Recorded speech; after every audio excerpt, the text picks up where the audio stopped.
Rock and roll may live forever, but we only retire once.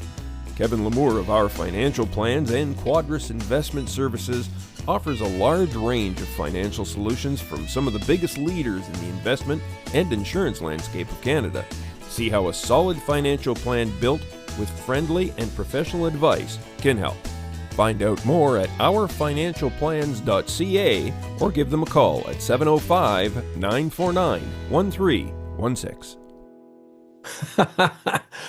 Good day, folks, and welcome to another episode of the Lonesome Cowboy Podcast. And today I have on with us a Juno-nominated artist. We don't get those very often on this show because because we're just talking to everyday musicians that just do things, and awards are never in their usual future for us. But this guy, Douglas John Cameron, is on the show to tell us all about how to get a Juno.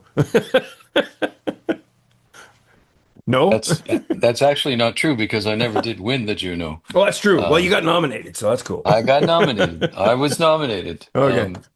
Well, how to get nominated for one? Well, I know how to get nominated for one. Just pay the fee and away you go, right?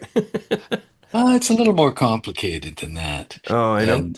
And it was a long time ago. So and things in the world were different in those days. And okay.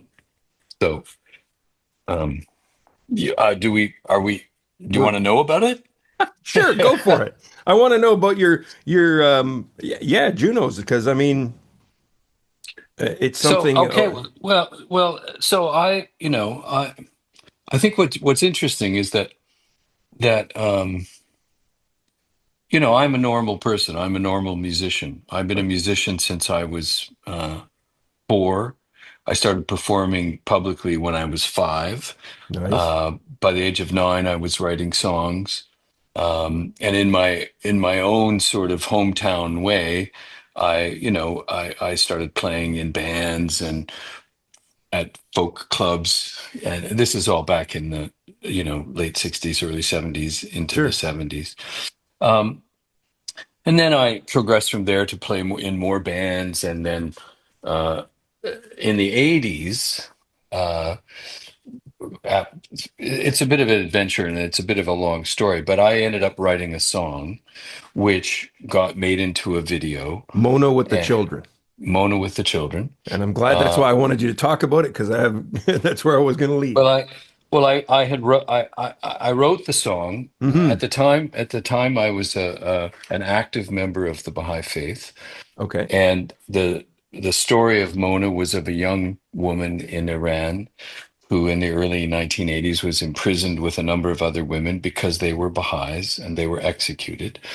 That story didn't really get out to the world, but some refugees from Iran, Baha'is who came to Canada, began to tell that story because they knew the story. And I was in the process of doing music in the Baha'i community. I was doing recordings and concerts. And it was suggested to me that I write a song about Mona, which I did eventually. At first, I was reluctant because I thought it's a terrible subject, a young person being executed for their faith.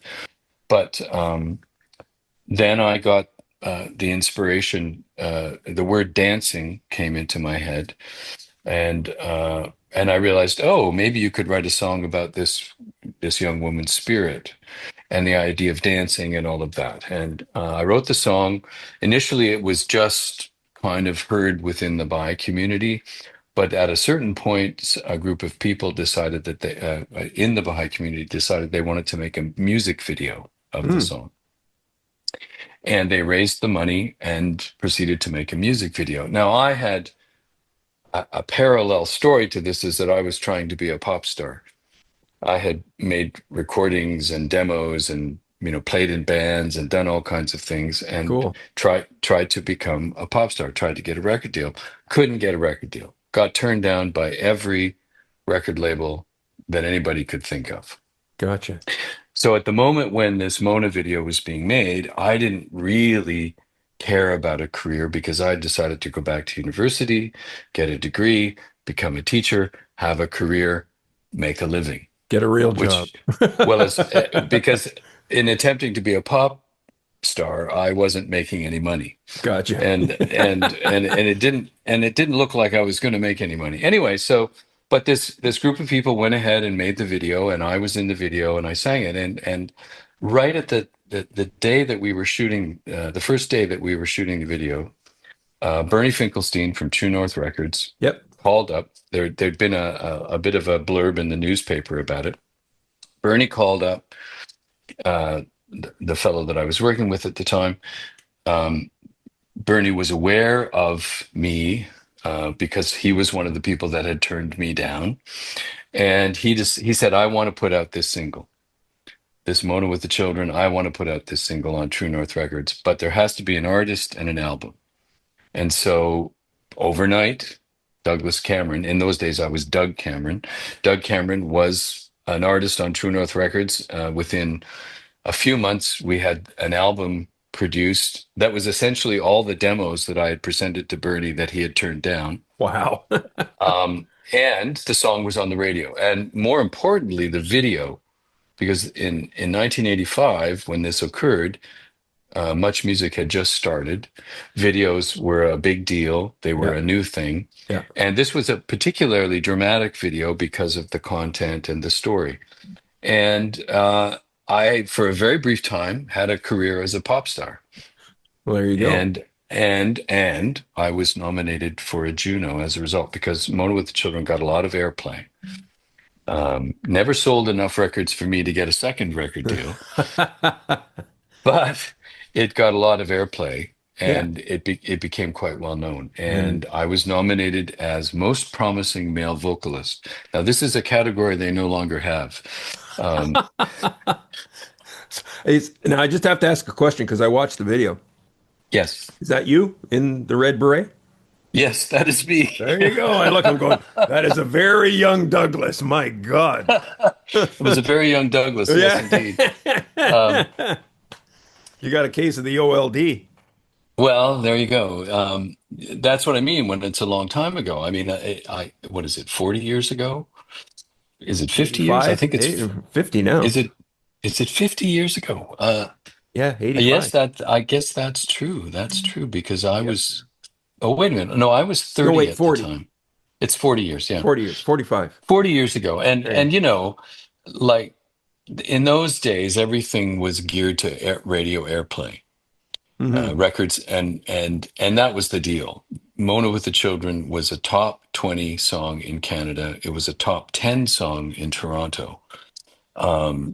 The song was in heavy rotation. The video was on Much Music all the time, and it really, and it was a dramatic story. And up to a certain point, True North and CBS Records, who distributed True North at the time, pushed, promoted the whole business, and so for and I always like to say that for about 6 months, I had a great career as a pop singer, and then it started to go like this. And then I away you didn't, go. but it took me 2 years to figure that out, and because I kept trying. After Mona with the Children, even though I didn't win a Juno, um, I kept writing and recording, and I tried to get another record deal and got turned down by all the record companies in Canada. And so my career as a pop star evaporated. And I eventually went back to university, got a degree in music, studied singing, tried to become a teacher, didn't get accepted at teachers college, and ended up working writing music for television. Excellent. That was my next topic. Which led to my second peripheral Juno nomination because I wrote a bunch of songs for a TV show called Ants in Your Pants, which was on Treehouse TV, and the CD that we put out got nominated as Best Children's Nice. CD in whatever year that was. I can't remember. And that was in the 90s, middle Cool. 90s, I guess. So, And yeah. So and to put it into perspective, I never had the big pop music career, and uh-huh. the TV writing music for TV was a job. Yeah. I went to a studio every day. I wrote music every day. in some cases, it was like an assembly line job. It was a job. I made a living, and and because I was a songwriter and because I had all this experience, when I did work in children's television, it was great because I wrote a ton of songs, Sure. and that was part of my thing. And I do. I'll say one thing. Mm. When Ants in Your Pants was in its at its height, and it was on, it was on the air 4 times a day, 7 days a week, Yeah. across the country. It was huge, and I became a star. If you were under the age of 5, I was a huge star. Awesome. If you were over the age of 5, forget it. Nobody knew me. But There you go. and at the time, I did a lot of live performing for kids, including at Ontario Place here in Toronto. And I was performing at Ontario Place, and I was singing the Ants in Your Pants theme song. And I look out at a crowd, a couple hundred people, I guess it was, maybe 150, 200 people. They're all singing the song Ants in Your Pants with me, and they're all doing the actions. And I thought, Douglas, you wrote 2 hit songs in your life. The first one was Mona with the Children, Yeah. and the second one was Ants in Your Pants. Definition of a hit song. Yeah, no Everybody kidding. knows it. Yeah, Um, yeah, that's the thing. So let me ask you actually about composing for TV because you've done it for a few different TV shows. Um, I've always wanted to try it, but I felt that maybe I shouldn't try it because I don't know how to play piano. And I noticed a lot of composers for things like movie scores and scores for television and themes are piano composers. Is that pretty safe to say that when you're going to make something like that, you need to have that 88 or so keys to cover the proper arrangement? well, I'm sure there are composers who don't play the piano. Hmm. Um, the thing is that and when I started working in television, things shifted from the world of sort of live studio sessions with real musicians and real studio and all of that stuff to working in a room with a computer. And in order to work in a room with a computer and write music for TV or film, you pretty much need to be able to play a keyboard. However, you don't necessarily have to be the world's best keyboard player. And I've known people in that world who were not the greatest piano players. I had one very good friend who worked in that world who was a classical guitarist. Hmm. I knew another fellow who was a drummer, and he was a great, and he always worked with a partner. He would often work with somebody who could, who could do the keyboard stuff Yeah, right. and all of that. So is it a helpful skill? Absolutely. Is it a completely necessary skill? I'm sure there are ways around it. And I've been out of that game for a little while, so and I know that game has changed even dramatically since I got out of it, and it's become much more, libraries of music that are made available to television producers, as opposed to hiring a composer for, to do the original stuff. I know it still happens, but um, what I always thought when I worked in television is that there were certain things I was good at, and Hmm. because I played stringed instruments, guitar and mandolin and ukulele and et cetera, et cetera, Sure. there was always something for me to do because those were instruments that it was hard to fake on the computer, whereas Gotcha. anything else, orchestral instruments, whatever. So but I was, and the rule in the world of composers for television and film is that you're asked, "Can you do this?" And you say, "Yes, I can," whether or not you can or not. And you worry about And figuring it out later. then you figure it out later. And so I ended up in, writing orchestral stuff that I had no business doing at all. Gotcha. But I had this thing that I used to do, and I still do it from time to time.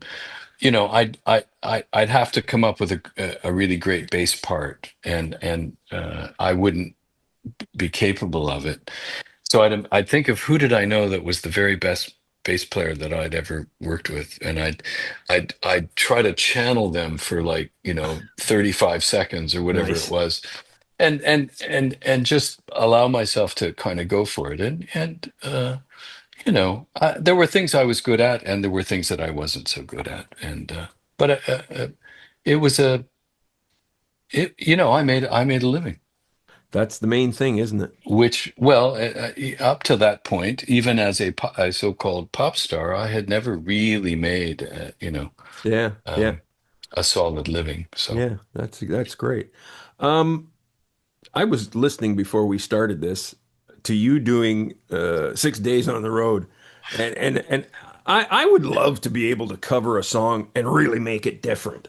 But and that's got to be because of all that wonderful training you have. But how did you hear that in a minor key and you used that classical guitar piece, I think, or was it piano? Sorry. It was it's Beethoven, I it think. was for Elise. Elise, yeah. So you started with Für Elise and you ended up because it had 6 days on the road on the title, and I went, and then he starts with Für Elise, and I went, Douglas, come on. And then you went into it, and I Well, went, okay, Douglas. Now my brain would never go there. I would never think to take something that's a three-chord wonder and turn it into that kind of thing. It was just wow. What? well, Where? I don't get it. I it's just don't part get of it. it's part of a larger issue. Okay. Um, and I can't take credit entirely because the idea to do 6 days on the road in this fashion came from a guy named Chris Cool, who's a wonderful banjo player Okay. here in Toronto. And I heard a recording of him doing it in a very modal, very kind of traditional banjo style, and that's where I got that. But it was also part of something else that happened. So you know, I like to fool around with music. I feel that, and I get into trouble sometimes with this. I feel that, someone has done a great recording of a song or written a song in a certain way. That's wonderful. I want to know, how can I do it differently? What can I do that makes it more interesting for me and puts my brand on it and at the same time pays homage to the original. Right. And this all started. I was wandering around with my guitar. There's an old bluegrass gospel song called "This World Is Not My Home." This world is not my home. I'm just passing through. My treasures are laid up somewhere beyond the blue. I learned this song when I was 9 years old at summer camp. And if you listen to it, it's done in a major key. It's up tempo. It's a real barn burner. Uh-huh. I was walking around playing it in F minor, really slow, and singing it and just fooling around with it. And I thought, oh, that's kind of cool. Now since COVID, I'd been recording and videoing songs and putting them up on YouTube just because during COVID there wasn't much else to do and it was a great way to play and have fun. And so I put up "This World Is Not Your Home," um, um, and in F minor, and I swung. It was swung, so it was like a real boom, and it's on the YouTube, so you can look I'm it up and going hear to. it.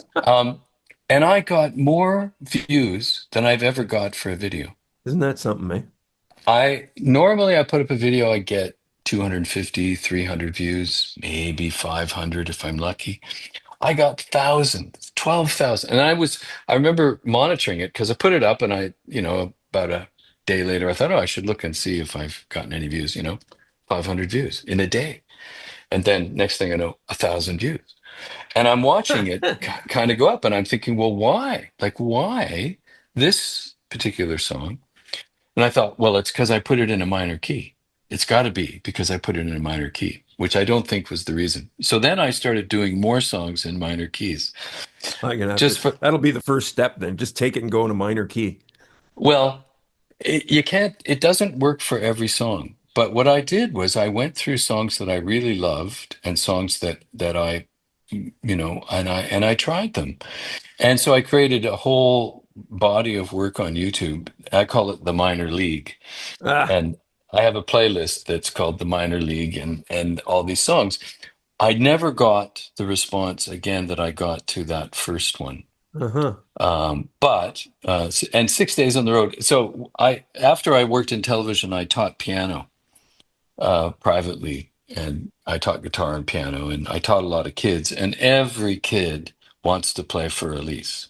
Every kid there is that plays the piano has to learn for Elise, Okay. and and they want to learn it right away. Like they don't want to spend the 2 or 3 years learning what they have to learn so they can play for Elise. They just want to play for Elise. Yeah. Shut up, let me play for Elise. And so I worked out arrangements for it on ukulele and piano, or there are arrangements on piano that kids can play that aren't that complicated. And so I learned it on the guitar as well, and it just worked with 6 days on the I love road. it. And I thought, I wonder if Beethoven or Dave Dudley are rolling in their graves. I don't know how that's going to work. I gotta love it. So, part of the things that we talk about are the business of music here on the program. And Duncan has become a great example of creative ways when it comes to booking venues and working with venues and stuff like that. What do you kind of think that venues can do to help today's musician just have a better experience? I know most are doing a great job, but there are a few that have been encountered. So, I mean, what's the missing ingredient in a few of them? Well, um, so I find this very interesting because I'm not very good at the business end of things. And as you've said, my friend Duncan Fremlin, who I play with in Whiskey Jack, Yeah, is very good at it. But I mean, he comes from a bit of that background as well, true.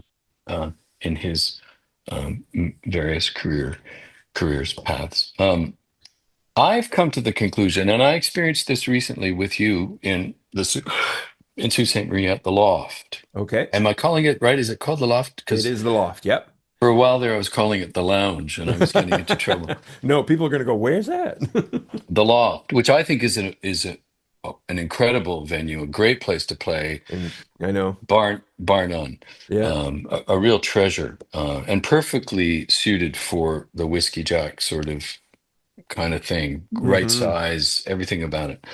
Um, and recently we played in Toronto at a place called the Cameron House, Yeah, heard of that, of course. which has been there since the 70s, and the Horseshoe, which the Horseshoe Tavern, which predates even that. It's probably from the 40s or something. Yeah, And and in terms of what a venue can do to help a musician, the thing that these venues do is that they already have an audience. true. So there are people that go to the Cameron. Doesn't matter who's playing, they go to the Cameron. There are people that will go to the Horseshoe because it's the Horseshoe. The Loft. That audience was willing to go to the Loft, climb 3 floors of stairs to get upstairs to hear this band play. Now it's not the only reason that people Hmm. come, but when Whiskey Jack, for instance, goes out and plays, we are most successful when we do not have to bring the entire audience. Ah, When I mean, hopefully we're attracting an audience, but the venue itself has already either existed long enough or done the work to create an audience that a clientele, I guess would be the word, that then an act can come in. I mean, the thing about Whiskey Jack and the thing about me is that we're not that well known in terms of like we're not Jim Cuddy, right. Yeah. we're not Blue Rodeo, we're not whoever. We're a little bit down the rung in terms of our notoriety. And yet we can go into a place like that and have an incredibly successful show. But it's, I think, largely based on that there. And in the case of the Loft, we also had some help from some local people to promote it, word of Yes. mouth and whatever else. Um, the other thing that's wonderful about the Loft is you have a great sound system. You have a wonderful sound technician. They're there. They're eager. They're into it. When Whiskey Jack, we often play in small theaters, not unlike the Loft or a little bit bigger, and they will usually have somebody great on the soundboard. If it's really great, they'll have somebody sort of stage managing. Um, and we do a lot of gigs where we are responsible for everything. We bring the PA, we're getting the audience out, and sometimes those are successful. And sometimes they are not as successful. But thanks to Duncan's, entrepreneurial spirit, he will go pretty much anywhere. Um, the other thing that Duncan and I do is we play at provincial parks in the summertime. Yes, he's told me about that. And I think that's just awesome. Yeah, Captive audience, I know. captive audience. I've put in for it. I never got picked. Well, I'm not sure that.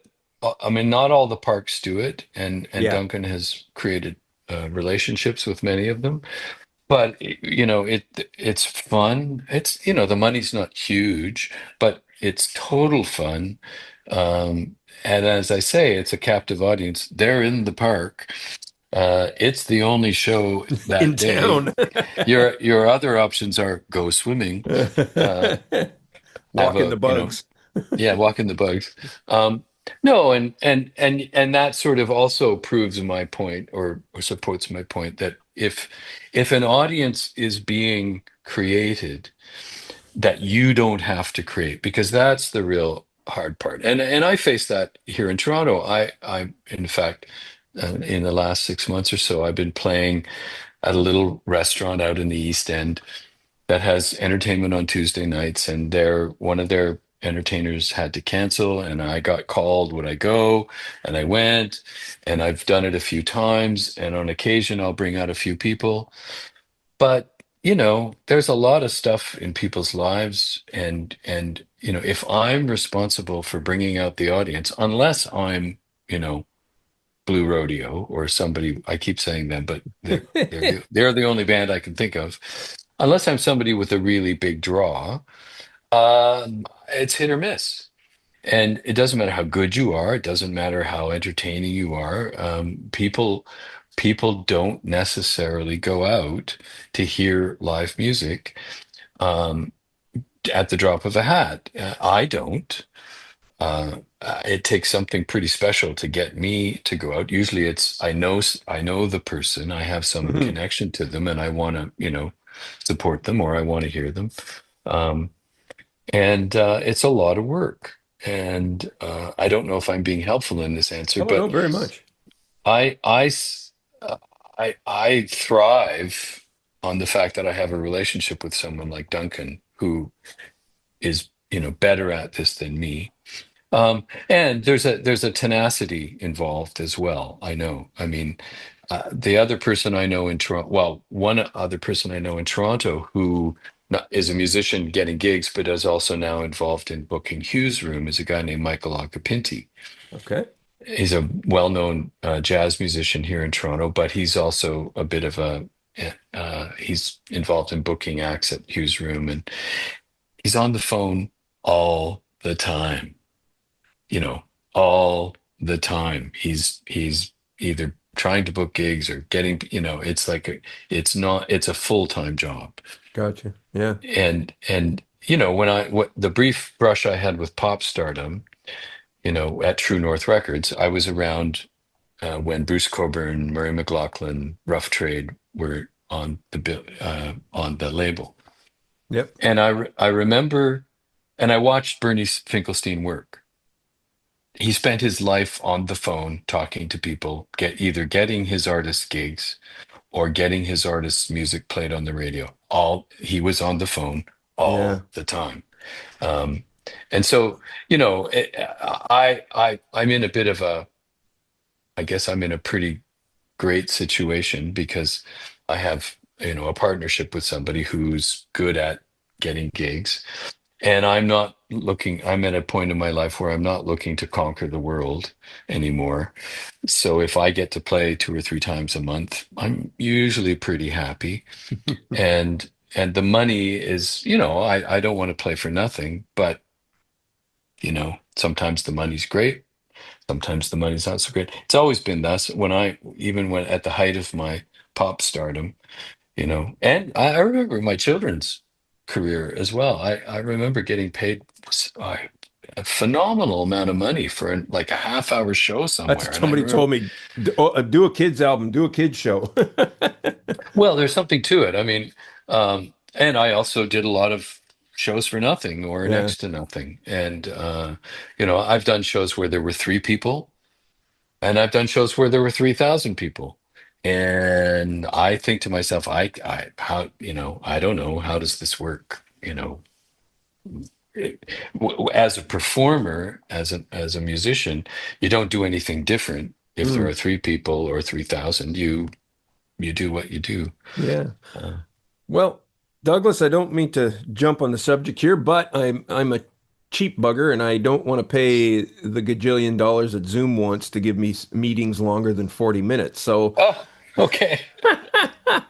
Oh, anyway, that makes so it. yeah, it gives me a countdown at least. So in the final 8 minutes and change that I have here, tell the Oh, folks what you got coming up, if anything, new projects or new stuff or gigs, what's on the go?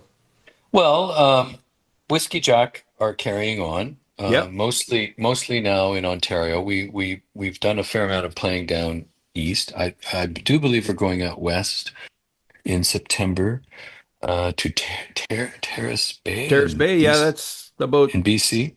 yeah, that's towards Thunder Bay. So the Terrace Bay's kind of in between. Oh no, no, this is in British Columbia, so Oh, it's different not Terrace Terrace Bay. Bay. Must be Terrace. Anyway, Yeah. Prince Rupert. Oh, way up there. Um, Okay, you're really going.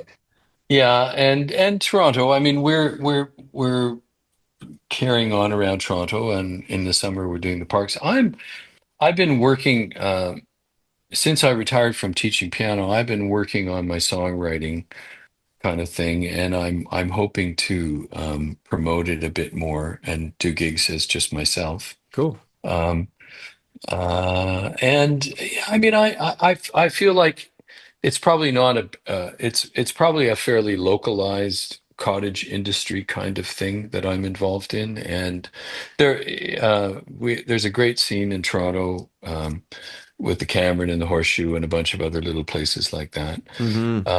And Whiskey Jack has had a lot of fun down east, and you never know, something might happen. I'm yeah. Open to I it I don't know. all. I would encourage people to look at my YouTube channel, Douglas Yes, John Cameron, they definitely because should. there's a whole range of stuff on there, and especially my minor league project. Yeah. I'm thinking I'm hoping to put out a couple of albums Of that kind of stuff. in. Well, one is definitely called The Minor League, Okay. and the other is it's called Americana Motel. Oh, nice.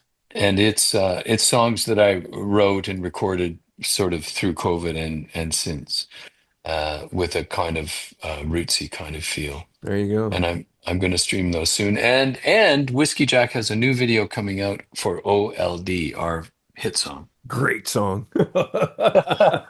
Way to go. That's a hell of a tune. Folks, do look up Douglas John Cameron. Do Douglas John Cameron because I think if you do Doug Cameron or Douglas Cameron, you're going to get somebody different.